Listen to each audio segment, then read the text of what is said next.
জাতিসংঘের নিরাপত্তা পরিষদে ইরানের পরমাণু কর্মসূচিতে নিষেধাজ্ঞা পুনর্বহাল রাখা হয়েছে। নিষেধাজ্ঞা 6 মাস পেছানোর জন্য চীন ও রাশিয়ার প্রস্তাব ভোটাভুটিতে প্রত্যাখ্যাত হয়েছে। এর ফলে 2015 সালের পরমাণু চুক্তির অধীনে স্থগিত থাকা কঠোর নিষেধাজ্ঞাগুলো কার্যকর হচ্ছে।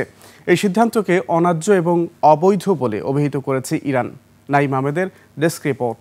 বিশ্বের সর্বাধুনিক প্রযুক্তিতে প্রস্তুতকৃত Arik silver wash detergent powder 500 গ্রাম মাত্র 70 টাকা। রিমার্ক।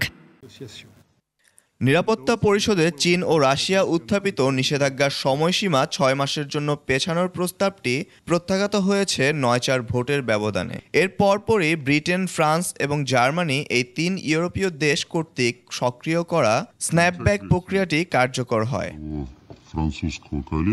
এই স্ন্যাপব্যাক প্রক্রিয়ার মাধ্যমে 2015 সালের পরমাণু চুক্তির অধীনে ইরানকে দেয়া সমস্ত সুবিধা প্রত্যাহার করে নেওয়া হলো।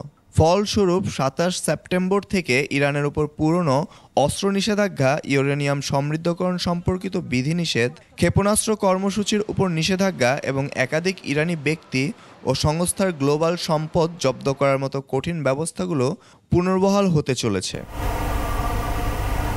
এদিকে এই সিদ্ধান্তকে অন্যায্য ও অবৈধ বলে অভিহিত করেছে ইরান। দেশটির পররাষ্ট্র দপ্তর হুঁশিয়ারি দিয়েছে যে নিষেধাজ্ঞা পুনর্বহাল হলে তারা আন্তর্জাতিক আণবিক শক্তি সংস্থার সাথে সহযোগিতা স্থগিত করতে পারে।